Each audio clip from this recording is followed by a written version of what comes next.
Beginning of Exodus. We're in the beginning of Exodus. Hey, that's right. But in Jewish study, there's always been this idea of reflection. You know, we just finished Genesis. Genesis is Bereshit, it's in Hebrew.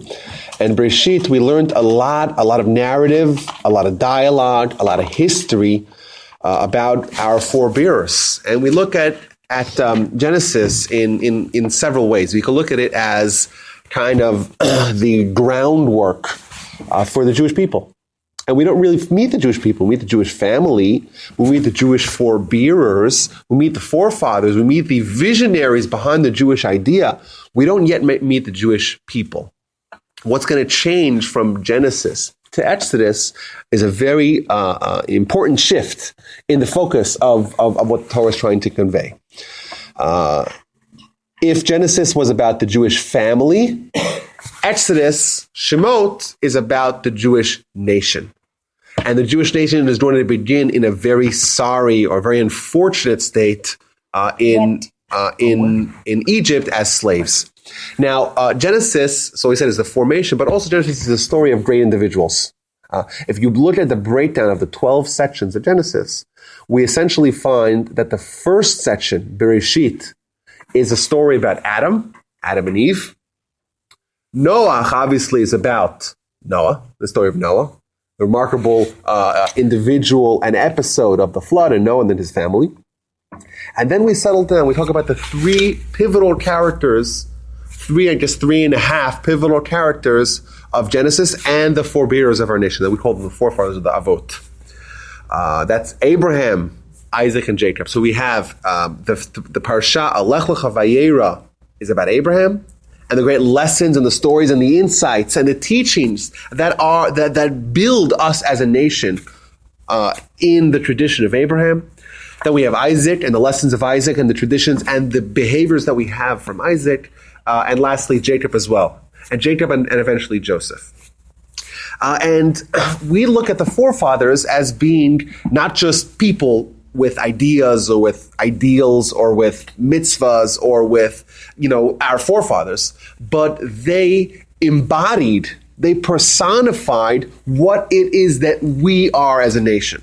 And so if we want to look at the core of what Judaism is, we can look back at the forefathers and see what they demonstrated in their behavior, and that is manifest with us on a national scale. So just as a quick example, we talked about Abraham being corresponding to the first temple. First temple was built by Solomon, destroyed by Nebuchadnezzar, right? That's corresponding towards Abraham. We look at the second temple corresponding to Isaac. And the forthcoming third temple is corresponding to Jacob. And the three pairs of Shabbat, Abraham, Isaac, and Jacob. And these three pillars of the world, right? These are the three, the kind of what the Talmud calls the Merkava. Merkava means a chariot. The chariot of God, so to speak, is Abraham, Isaac, and Jacob. In our prayers, we say, at the beginning of the prayers, we mention Abraham, Isaac, and Jacob. Right? Why? Because these three are the models of what a Jew is. Now we find, so my idea is like this. What I want to do is I want to take the number one quality of each one of these three visionaries and use that as a cap on Genesis and more of a practical implications. Because when we read, the Torah, the word Torah means instruction. And hi, Wendy. And if Torah means instruction, then it has to. If it to be Torah, it has to be instructive.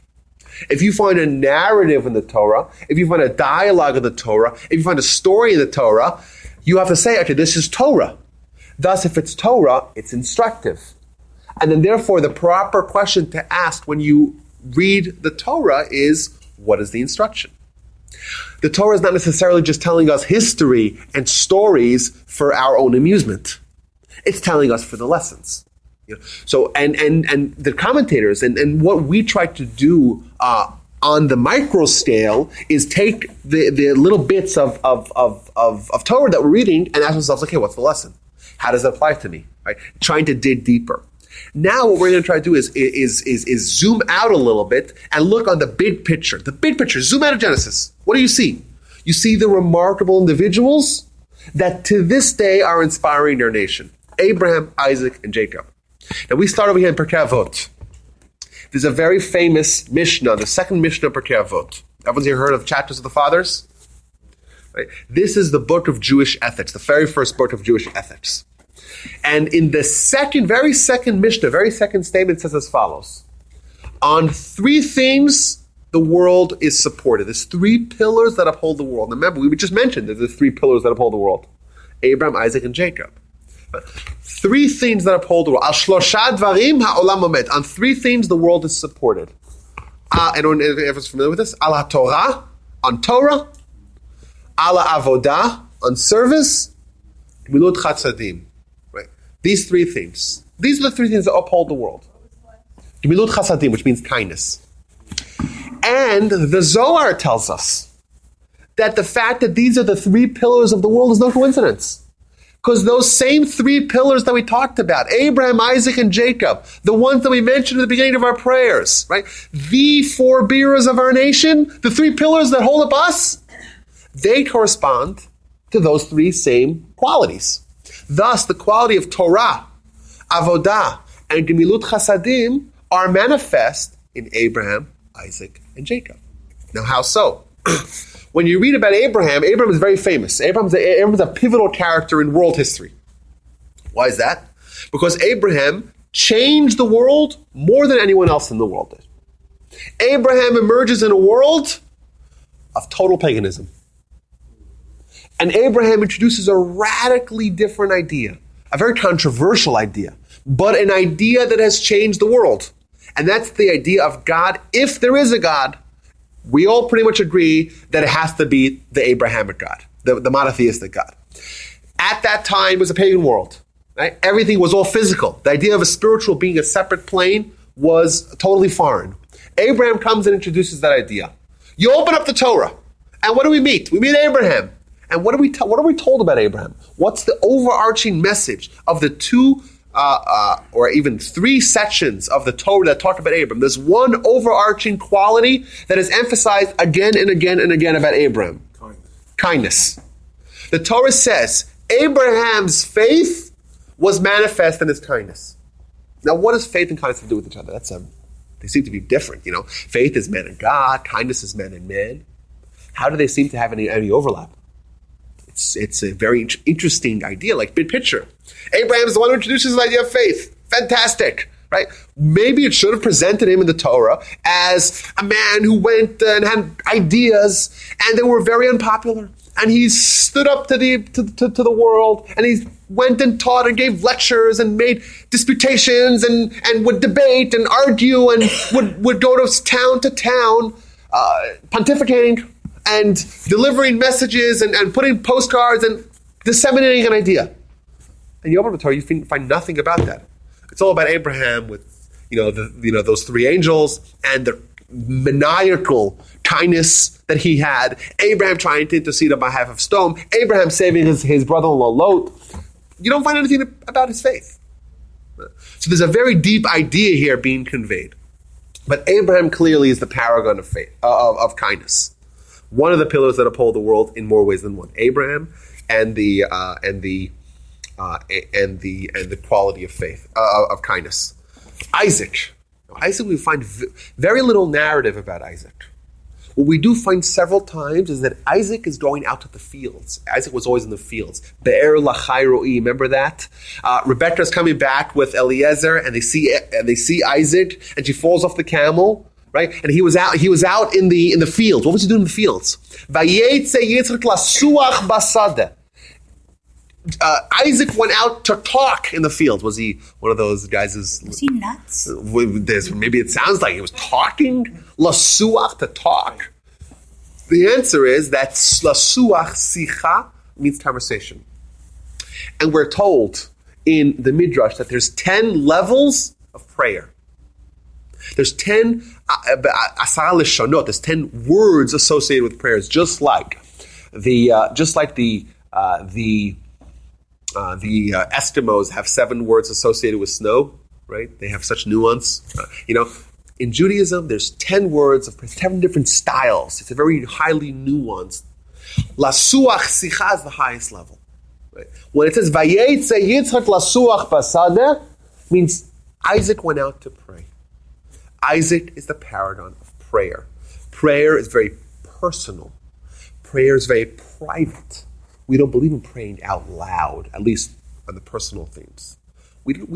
Isaac is presented as a very private person. We don't know much of his relationship because his area of focus was at the depths of his own character.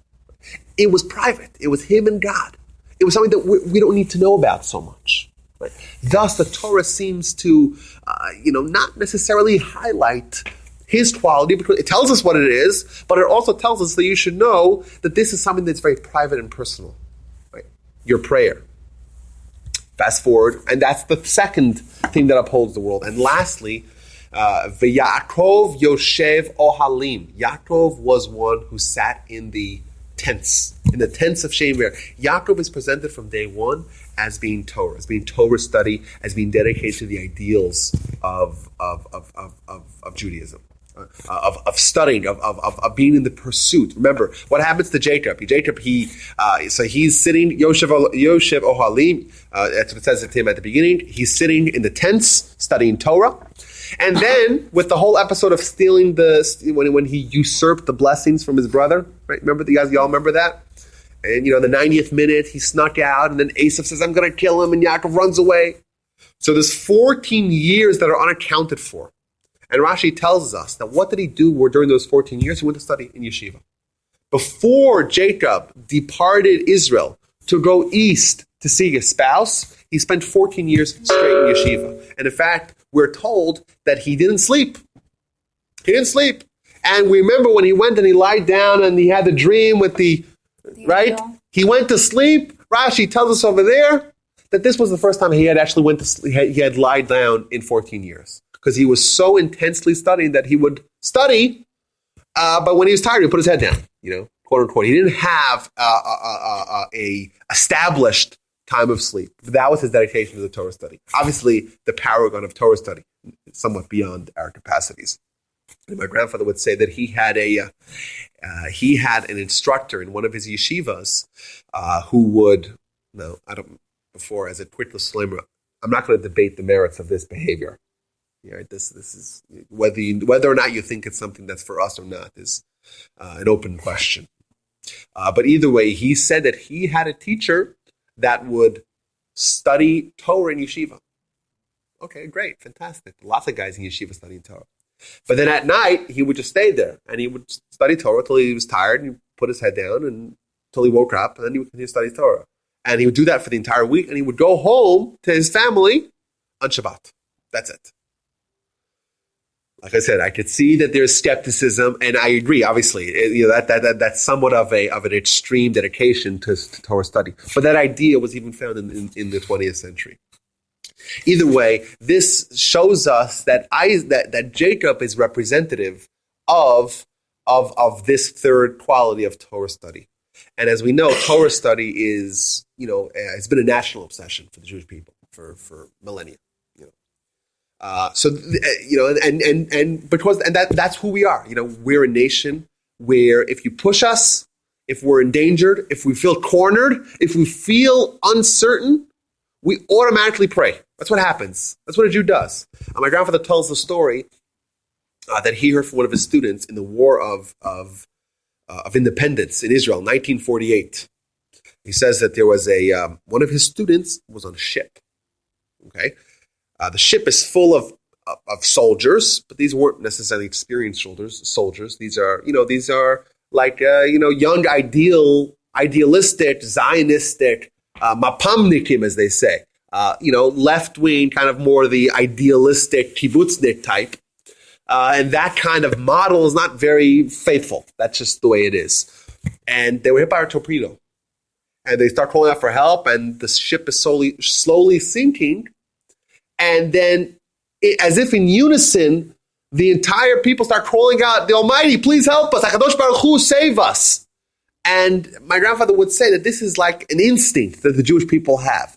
deep down in our soul, we have Isaac's quality.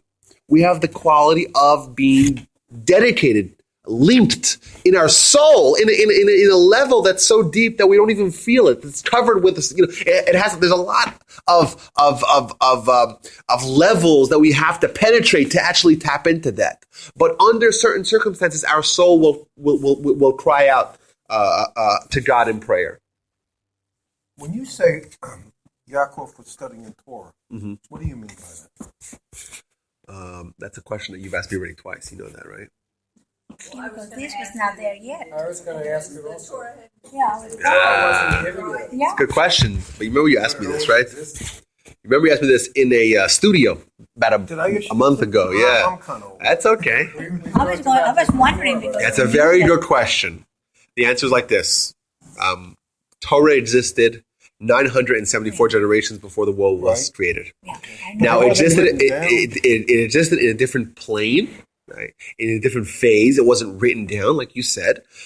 However, it is the software of the soul. Thus, it's there, and it was there for everyone. However, it's inaccessible.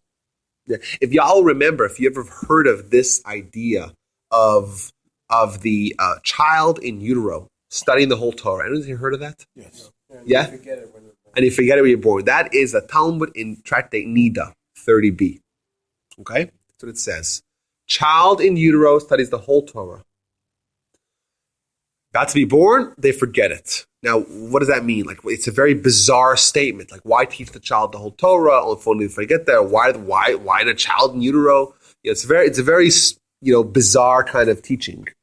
But it's explained that a child in utero has a soul, because the Talmud elsewhere says that the soul inhabits the person from conception.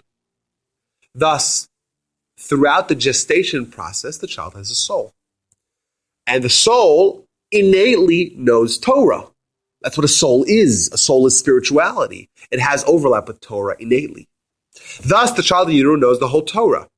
However, as the child is about to be born, he forgets it. Why does he forget it? Because now they have the Yetzer Hara, the evil inclination, those layers that we described as what's heaped upon the soul and making the soul forget it.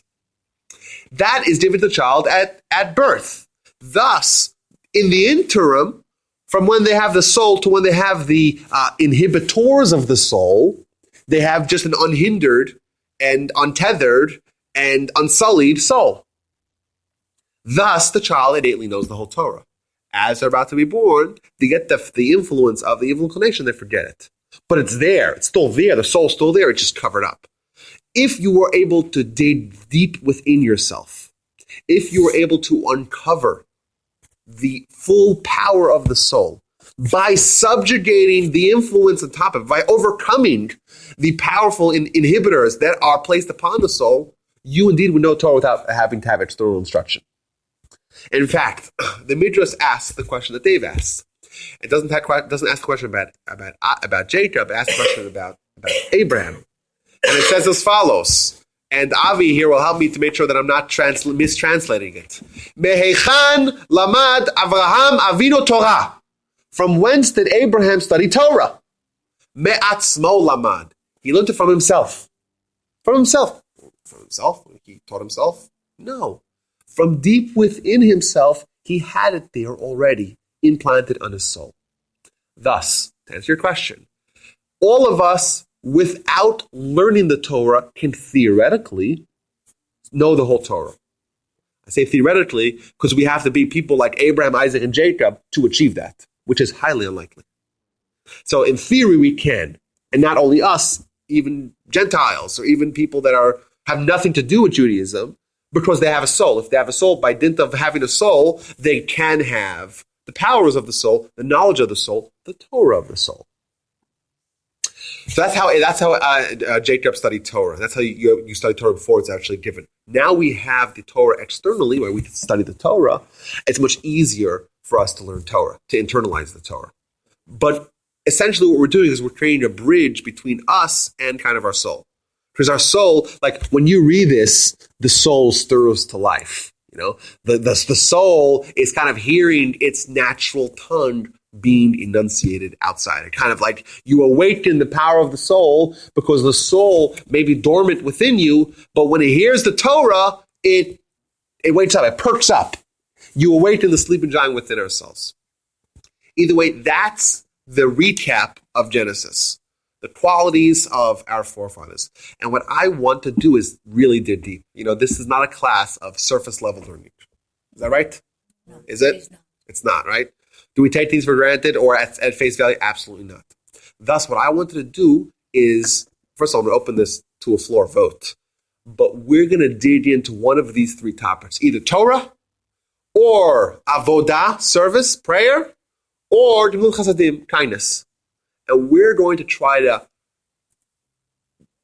gain tremendously deep insight into what it is exactly and how do we take the lessons of Genesis and use it as Torah, make it instructive and make it impactful onto our lives. Like, how do we live differently now? We've studied the whole Genesis. Fantastic. Wonderful. Let's tap ourselves on the back and go across the street and eat, right? All right? Or, I know we did that, I know. Or what we do is we say, what is going to be our kinyan, our acquisition? What is going to be the impact, the everlasting impact of the Genesis is we're going to impart within ourselves the qualities of Genesis, the qualities of Abraham, Isaac, and Jacob that are upholding the world and that are so instructive to the Jewish people. So what I want to do here is I want to let you guys choose. Do we want to hear about Torah? Do we want to hear about Avodah? Do we want to hear about Gemilut Chasadim? Let's put it to a vote. Dave. Are those three? Yes, those are your options. For tonight. Okay, so the vote was kindness. And let us start off with a few verses in the Torah. It's actually in the Tanakh. And it says in the prophet Micha. What's the difference between Torah and Tanakh? Or Torah is the first 5 books of the Bible. Okay, now I Tanakh is an acronym for Torah, Nevi'im, Ketuvim, which means Torah, prophets, and writings. That includes all 24 books of the Jewish Bible, or known in secular, the world, or the Christian world as the Old Testament. Old and outdated. Yes, in the Testament, whatever. Yeah, because his brother gave us all Tanakhs. So, it says as follows, Hidid lecha Adam matov u'ma Hashem doresh mimcha ki masot mishpat va'avat chesed v'atzen lech im Hashem Elokecha. Which means, what does the Almighty ask from us? What does the Almighty demand from us? What's good? And one of the 3 things that are listed is love of kindness. Additionally, we are told no less than 8 times in the Torah, V'halachta b'drachav. You should go in the ways of God. Go in the ways of God. Now, let me ask y'all a question. How could I go in the ways of God? Like, God is an idea that's very distant from us. God is something we can't see. What does this even mean? So the Talmud says, when it says go in the way of God, it means behave like God. And it gives a few examples. Mahu rachum, just like the Almighty is merciful, so too you be rachum. Af atah heyeh rachum. Mahu chanun, the Almighty is benevolent, you be benevolent. The Almighty is dorman chasadim, the Almighty does kindness, you do kindness. Thus, what it's telling us is that when we act in a kind manner, we are emulating God. We're being godly-like, so to speak. We're walking the ways of God. Tremendous, tremendous idea. We find elsewhere that it says that if someone studies Torah but does not do kindness, right? Halomed Torah bilvad. If someone only studies Torah but doesn't do kindness, domer kimi she'en lo Elokah. I'm saying it in Hebrew because we have a natural Hebrew speaker here, so I apologize. But I'll give translations to everything I say in Hebrew. If someone does Torah but does not do kindness, it's as if they don't believe in God. They say, wait a minute, Howard, right? You study Torah. You invest your life in poring over an ancient book, Torah. You open it, it says Torah. Fantastic. You spend your life studying Torah. Why? Because it's the Almighty's Torah. And I tell you, you know what? If you don't couple that with kindness, you don't believe in God. What? How can you not believe in God? Why? How is kindness so pivotal, so crucial, so essential, so vital, so indispensable for faith that if you have this but don't have that, you don't have faith. If you don't have kindness, you don't have faith. How is it a prerequisite for kindness? Good. No, maybe. Very good. Very good. Additionally, we find as follows. This is again from the Talmud. HaTorah. I'm sorry, guys. I'm doing it all in Hebrew, but I'll translate. HaTorah tchilata chesed v'sofa chesed. The Torah, the beginning is kindness, the end is kindness. The beginning is, if you remember at the beginning of Genesis, what happens? Adam and Eve are naked, and they're uncomfortable about that. And vayaslam kotnot or vayalbishem, and God made them clothing of leather, and He got them dressed, which is an act of kindness. That's the beginning of the Torah. What's the end of the Torah? What's the very last episode in the end of Deuteronomy? Moses dies. Now, who's there? Who was there at the time of death? God. No one else is there. There's no other humans, just God. Who buries Moses? God. Burying someone, that's an act of kindness. Kindness is very broad, right? Anything good that you do for someone else is kindness, right? Or, there's higher levels of kindness and there's lower. We'll get to that as well. But the Torah starts off with kindness and it ends with kindness. The two bookends at the beginning and end of the Torah are kindness. What does that tell us about the very nature of the Torah? The Torah is a book about kindness as well. The lessons of the Torah are kindness. It's an indispensable pillar of the Torah. And in fact, we find something even very striking, the idea of gematria. Is anyone here unfamiliar with the idea of gematria? Gematria is where Hebrew letters have a numerical value associated with that. So the first letter equals the number 1, second letter equals the number 2, 10th letter is the number 10, the 11th letter is the number 20, and the very last letter, the 22nd letter, is 400. So Torah is 26? 22. 26 is English alphabet. Okay. Torah is 22. Thus is 1, 2, 3, 4, 5, 10, 10, 20, 30, 100, 100, 200, 300, 400. Why you got 26? That 1 to 10, and then 10 to 20, 30, with no 11. There's no number that's 11. It's just 10, 20, 30, 40, 50, 60, 70, 80, 90, 100, 200, 300, 400.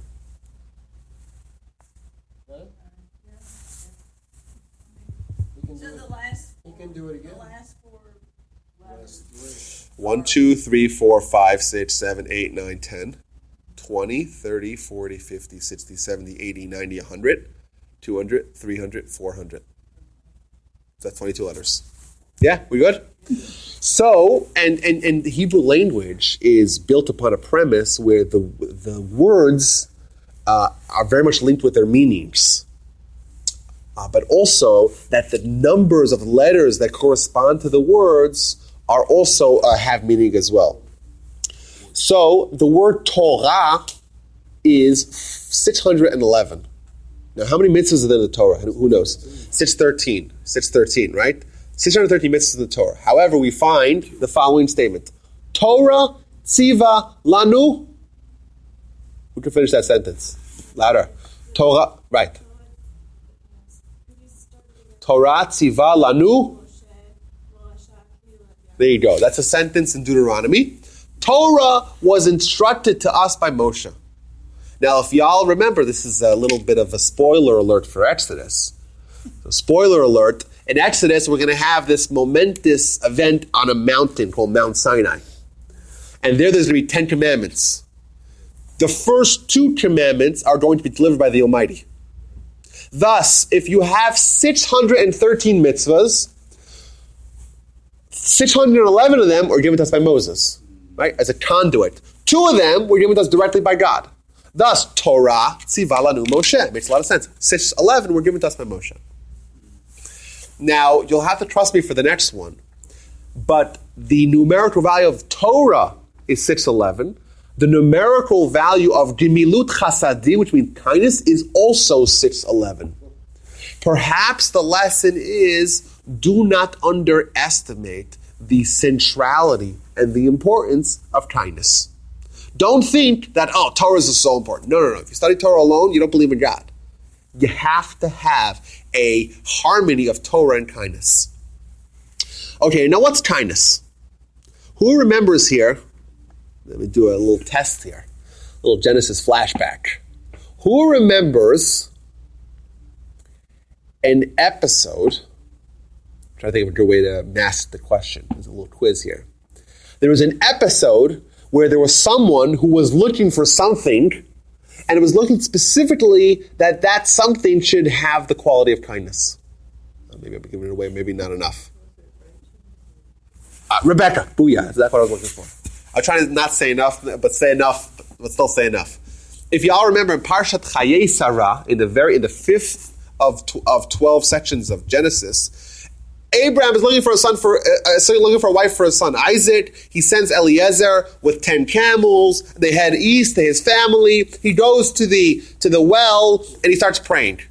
And he says to God, okay, God, send me a wife for Isaac, and I'm going to make a test. What's the test? The woman who's the correct match for Isaac, I will ask her, give me something to drink. And she's going to say, no, I'll give you to drink, but I'll give your camels as well to drink.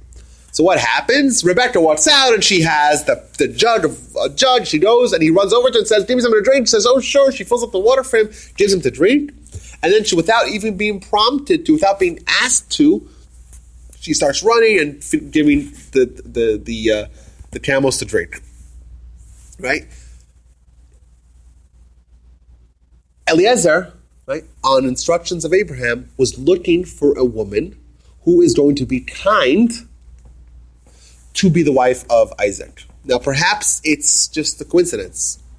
Or perhaps Abraham understood that a fundamental quality of the Jewish people that is being built right now is kindness. And Isaac has to be married to such a woman who has such the exceptional quality of kindness that it's kindness, unprompted kindness. It's kindness where I see what someone else needs without being told about it. It's not merely, oh, could you pass the water, or could you give me something, or could you give me a ride, or could you let me $100? It's much deeper. It's a perspective on life wherein what I see in someone else is not a surface level, just what they're going through, but on a much deeper level. I kind of superimpose myself into their shoes, and I ask the question, what are they going through? It's an identity. It's a perspective where you see the world from someone else's lenses. Right? You put yourselves in their shoes. You ask, okay, this person is thirsty. They came from the world. What do they need? Oh, they're thirsty. I could give them a drink. But if I'm selfish, if I'm living in the confines of my own little cocoon, then I say, okay, you want a drink? Okay, sure, I'll give you a drink. Here's the water. But if I'm a person who has the quality of kindness, I don't just live for myself. I don't live in this little cocoon that I have built for myself.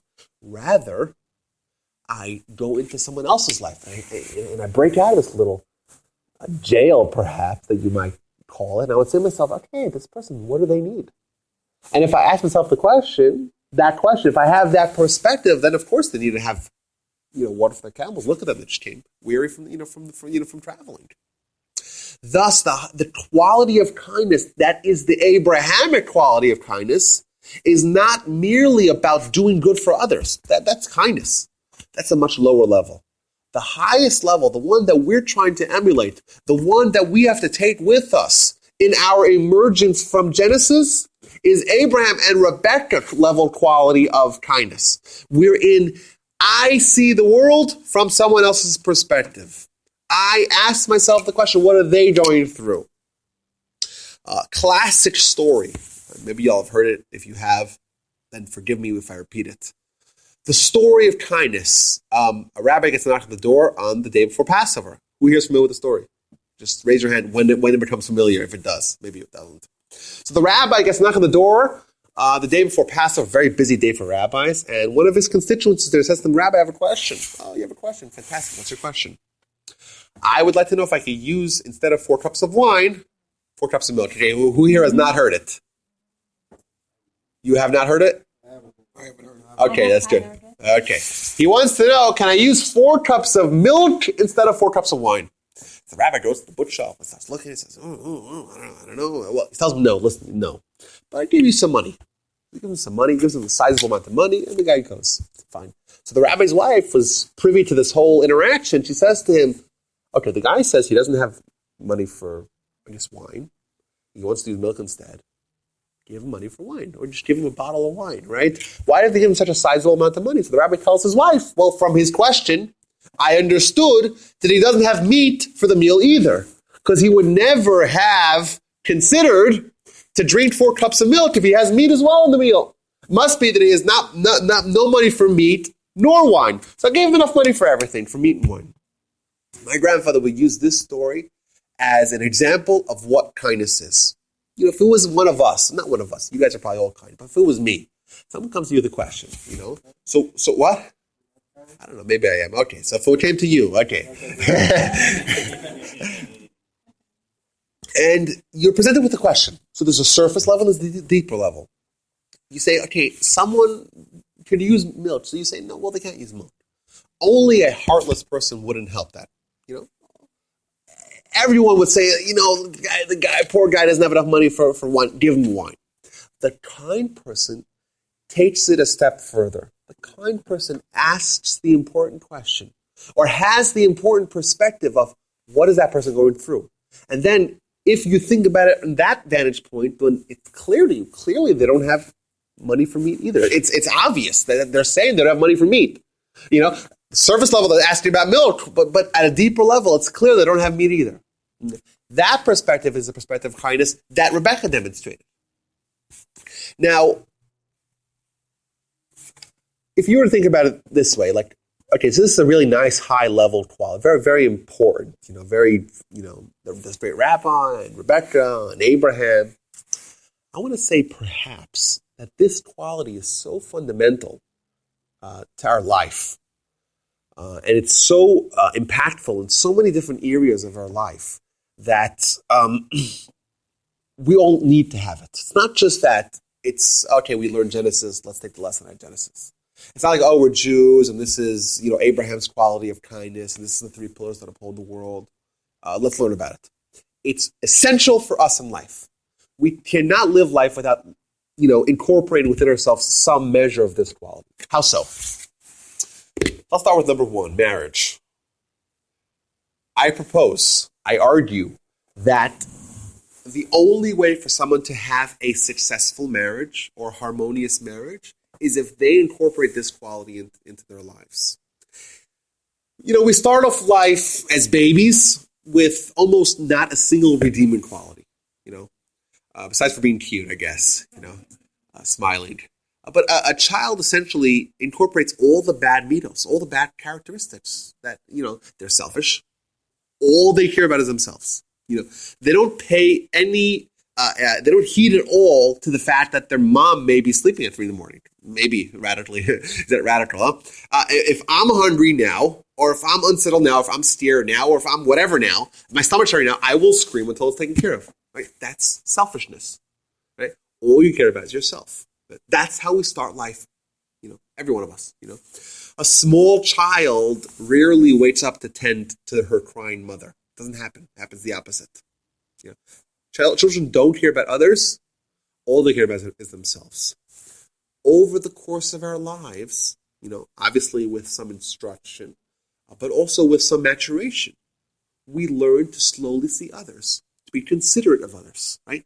To take into account what someone else is going through, right?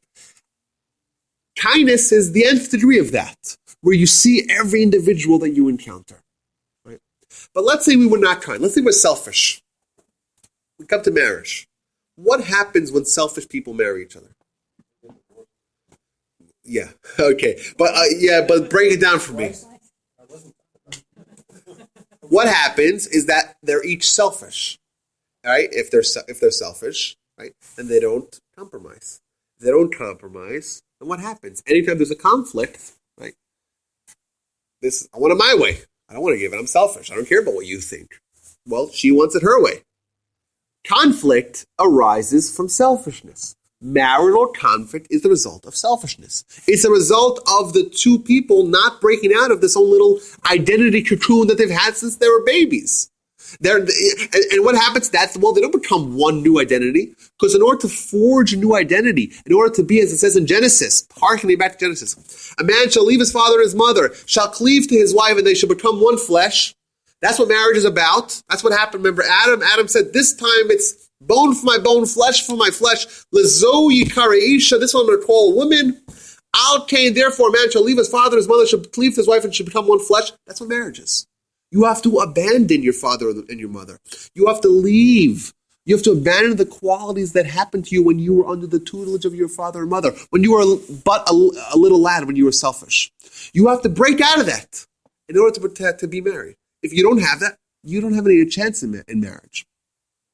Perhaps the deeper lesson with the Rebecca story is that, yes, it's important that Rebecca have that quality, in an astronomical to be a visionary in kindness.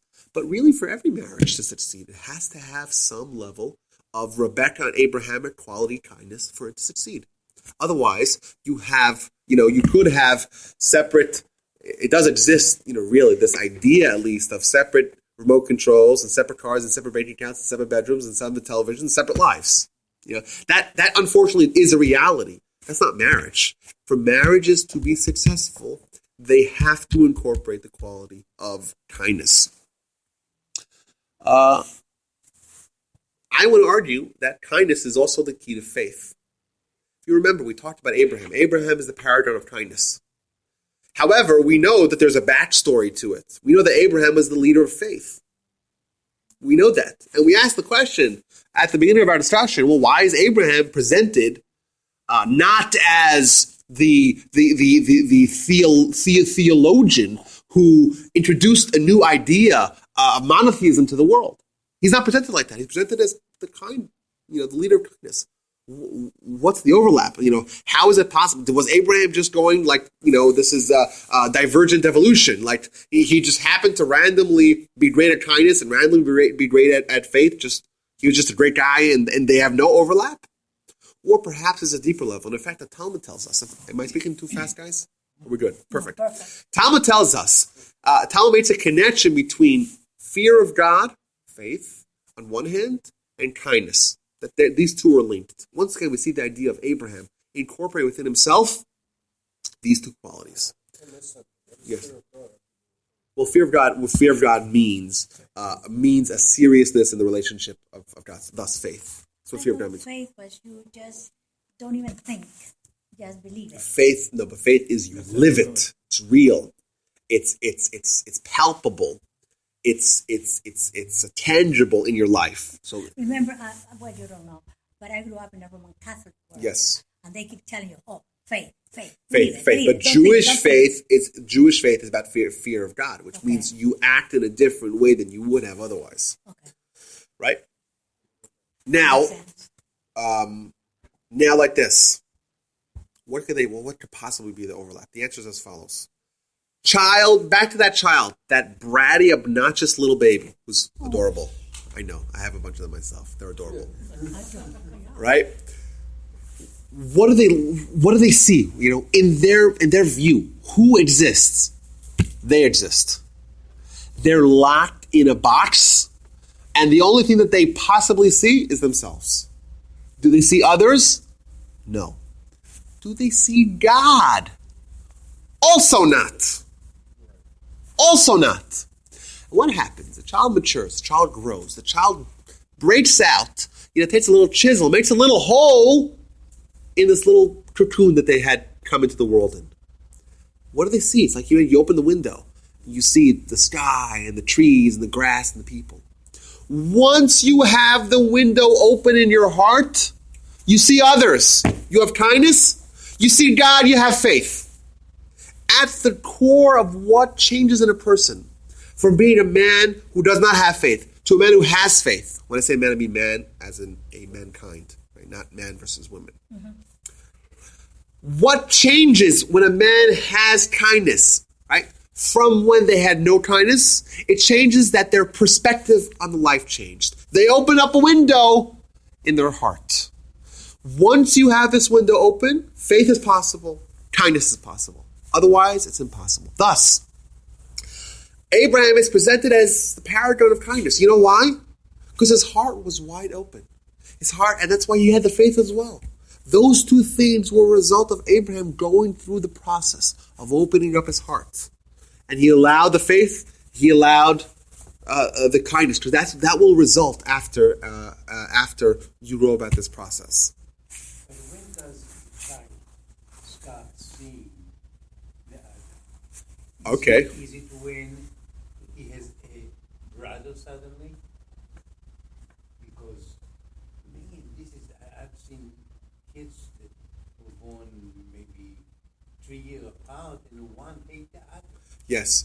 So what- the answer is like this: that sometimes, But seeing with love. yeah, there are sometimes that people are really old, 98 years old, and they're still babies. They're still selfish, and even though they may have kids and grandkids and great grandkids, but at the core, they're selfish. So I don't think it's mandated to happen. I think that the circumstances are agreeable for it to happen. You know, as you mature, a parent, a good parent, a responsible parent teaches the child to notice others. Like it exposes the child to faith, and opens up the child's heart to other ideas, and that will have a ripple effect. Either way, I think if you open up a child's heart to kindness or to faith, either way, you're making a little chink in the armor, a little window into his heart. Either one will necessarily lead to the other. But I don't think it's an absolute that it must happen. I think it's likely to happen, at least to a small degree. And I think a good marriage will also compel that, because a marriage will expedite the process by kind of by force almost, because that's kind of the only way to make a marriage work. Then we talk about just Jewish marriage and the role of Jewish marriage. On a big picture, it's about essentially marriage helps a man achieve faith. Because if man was on their own, well, they'd have a much harder time. They would move much slower along the process. But I think most people it will happen to a certain degree.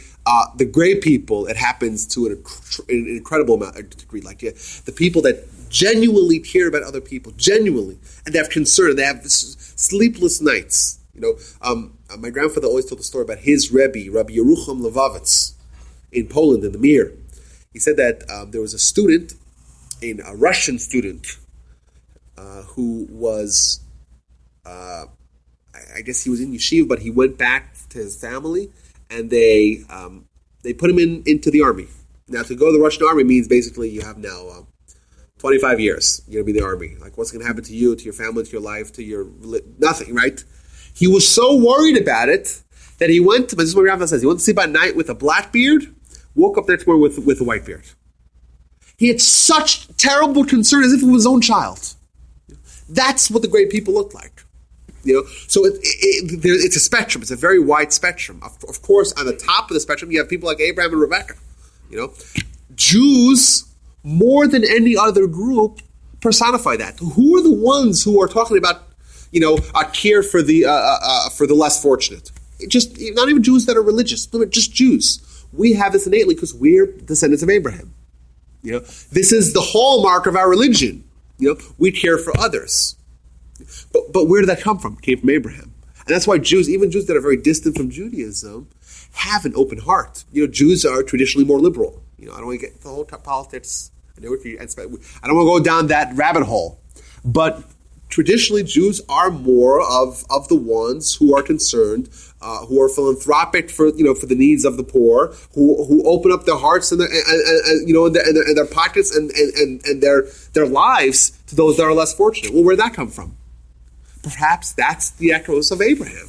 You know, that's the influence. That's our religion. This is what we're doing. Remember, we're the ones who are upholding the world. We're the ones who have to demonstrate these qualities. We're the ones who are completing the mission that Abraham, Isaac, and Jacob began. Yes, so that's to answer your question. I do think that it will happen almost necessarily because life compels us for that to happen, but it's not guaranteed. And yes, indeed, you see children that hate each other. Well, I mean, this is your brother, Okay, your brother, but he's outside the box. If he's outside your box, outside the sphere of importance for you, well then, it's not important to you. And who cares it's your brother? Now, if the children are so selfish, how come I've seen children that are 1.5 years old, they have a new baby in the house, and that child, 1.5, 2 years old, is very protective of that other baby. That means that the parents did a good job in telling the child, this is your brother, this is your baby, right? You're in charge, and they feel like, well, this is mine. It's like the kid would still be inside the box, but it's his toy, So you're telling me I'm a good mother. Yeah, that's My right. children were like that with one That's another. absolutely right. You're a good mother. Yeah, but can you be godlike and not be kind? Well, Did you ask, can you be godlike and Not be kind. I don't think so. I mean, it means when it says to walk in the ways of God, the examples are all ones of kindness. Okay. So I don't know what you would be if you would not be kind. Oh, I've seen a lot of frum people not be kind. Well, so what? Now, if somebody It's like the Orthodox Jew who eats pork in Yom Kippur. What does that mean? That probably doesn't mean anything. Yeah. What does it mean when you see an Orthodox Jew eating pork in Yom Kippur? What does that mean? It's not orthodox. That's exactly right. If someone is not kind, well, maybe they don't walk in the ways of God. Wait a minute, not even Sephardics did that. I'm joking. I know it's a joke. Obviously. You scare me. No one does that, of course. But if someone did do that, well, that demonstrates that they're not what they claim to be, right? I said, what do you say about the Orthodox? It's a joke. What do you say about the Orthodox Jew who eats pork Yom Kippur? It's hilarious. You think so? you say he's a rebel? Huh? He's rebelling against something. Well, or he's not what he claims to be. Yeah, that's not what an Orthodox Jew does. So if someone could be observant Jew, but not fulfilling the mitzvah of walking the ways of God. Now, kindness doesn't mean you're an idiot, that you are going to let... Oh, people no, walk you're not over pushover. you. No, You absolutely still not. can carry your gun Of and shoot course. somebody, okay? Yeah. Well, if they come into your... If Somebody comes into my house and they are not welcome, believe me, they get out flat. If I'm not for myself, who will be? But if I'm only for myself, Well, there you go. That's great. If you have to stand up for yourself as athlete, but if you can't just all you care about is yourself, that's great. Where do you pull that out of, Ed? Nice. What did you say? I'm sorry. Okay, so Tell me, what did he say? he says something very clever. He said, he quoted the Mishnah, right?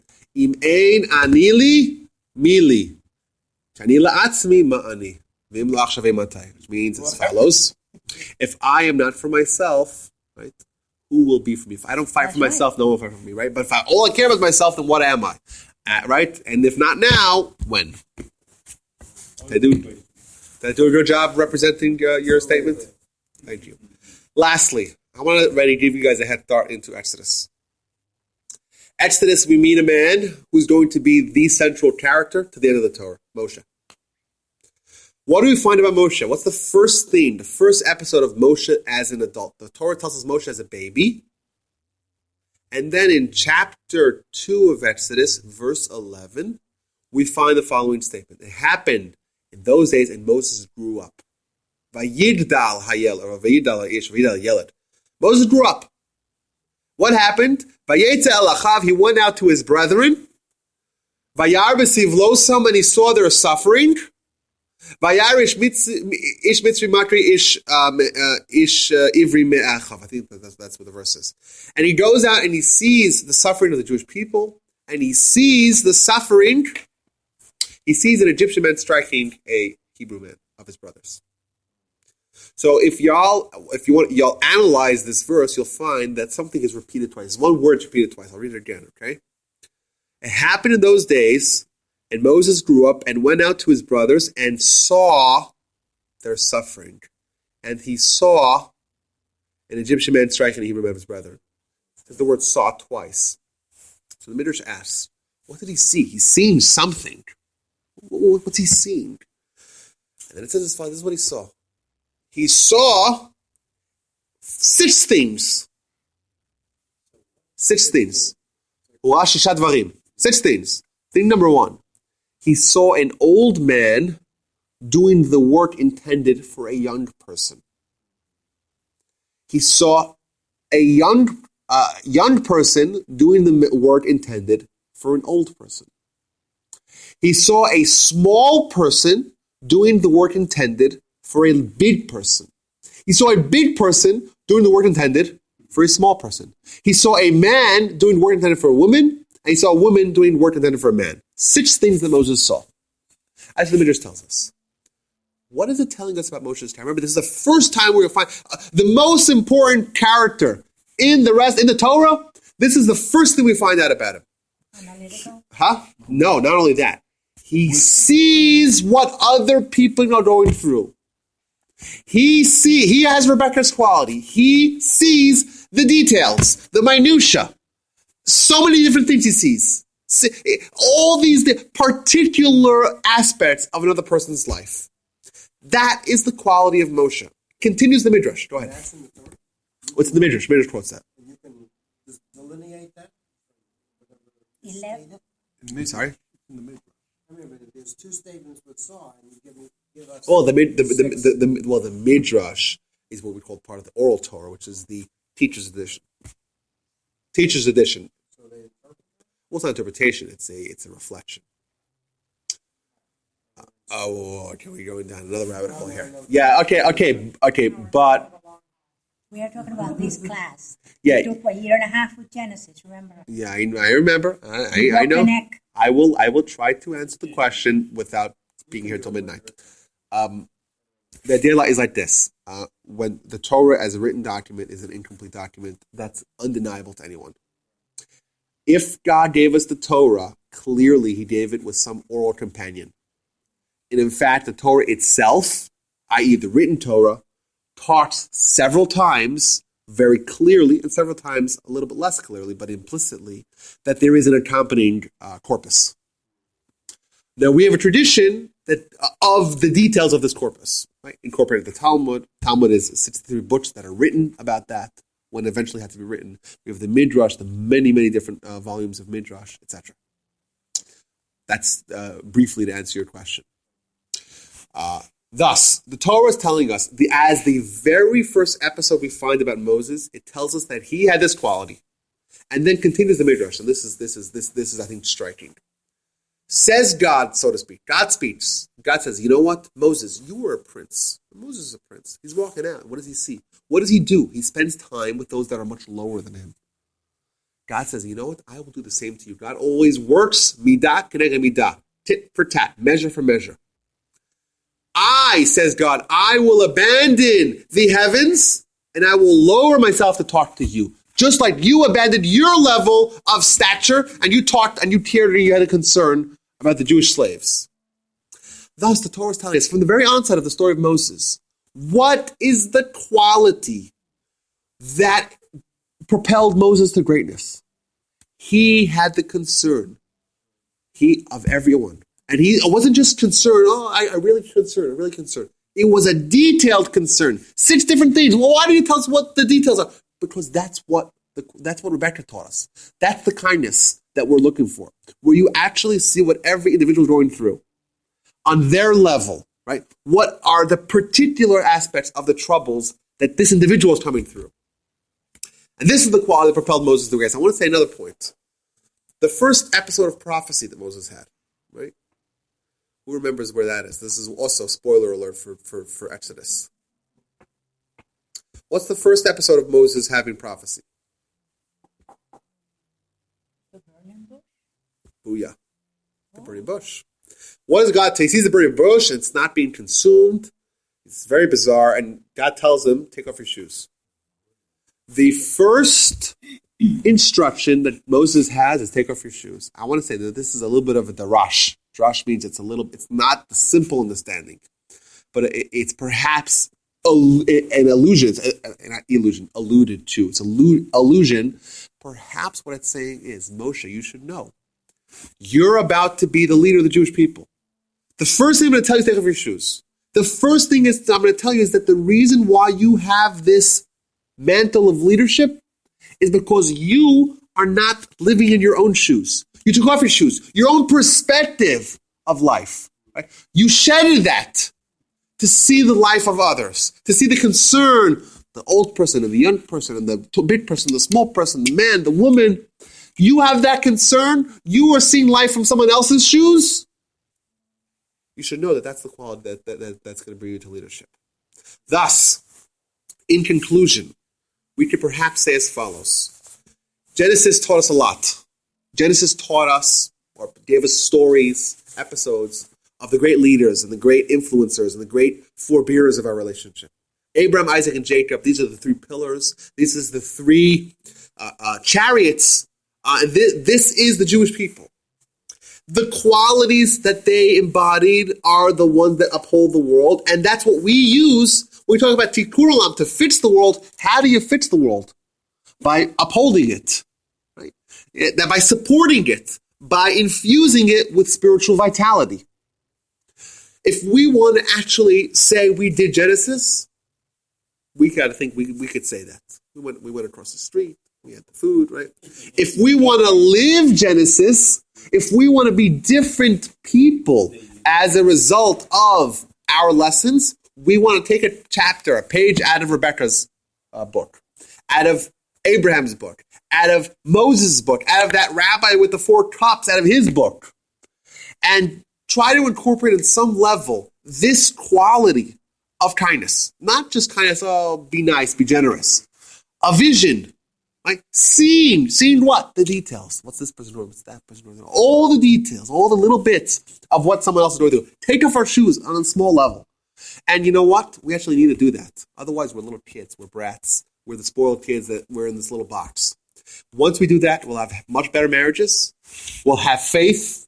And we'll be somewhat of a leader. We may be a leader to our family, but we'll be following the tradition of the great leaders of the Jewish people. So that's that, guys.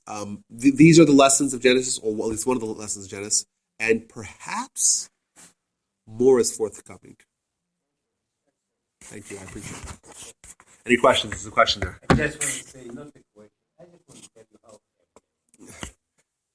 I want you to know that really this was an event for me. The energy going for me. I mean, it's like you're very, I don't know if you go home and you say to yourself how lucky I am that I have this opportunity. This is not usual. This is unusual. This is fantastic. Thank you. Really. It's one of the best classes I've ever been to. Oh, wow. Thank you. It is strong. Yes, we have a question.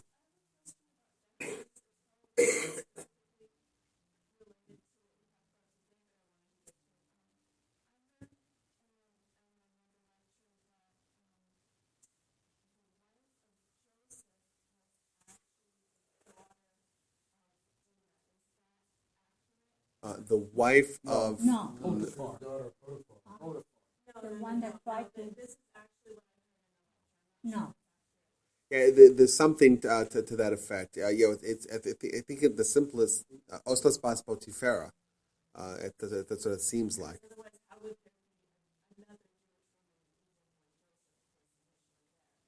Yeah, there's something that sounds vaguely familiar. Yes, something like that. But I think the simplistic understanding is that Yeah, but it was that. Potiphar's daughter. The Yeah, woman that accused yeah, that's him right. of That's having right. a- And the Rashi says that she saw that she had some level of prophecy where she foretold that she was going to have descendants from Joseph, and that was actually fulfilled not with her but with her daughter. But there is something to what you're saying. I don't remember exactly the details of that. Interest. That's right. Dina's Joseph's sister. Huh? No. Potiphar is, yes, that's somebody else. Okay, everyone, have a wonderful week. Thank you all for coming. Rabbi Wolpe, your brother, Yeah. is he going to be back on Thursday? Because we have a lesson I assume so. on Thursday. I assume so. About Yeshua. Yeah, he'll be back. Your Yes. grandfather. Yes.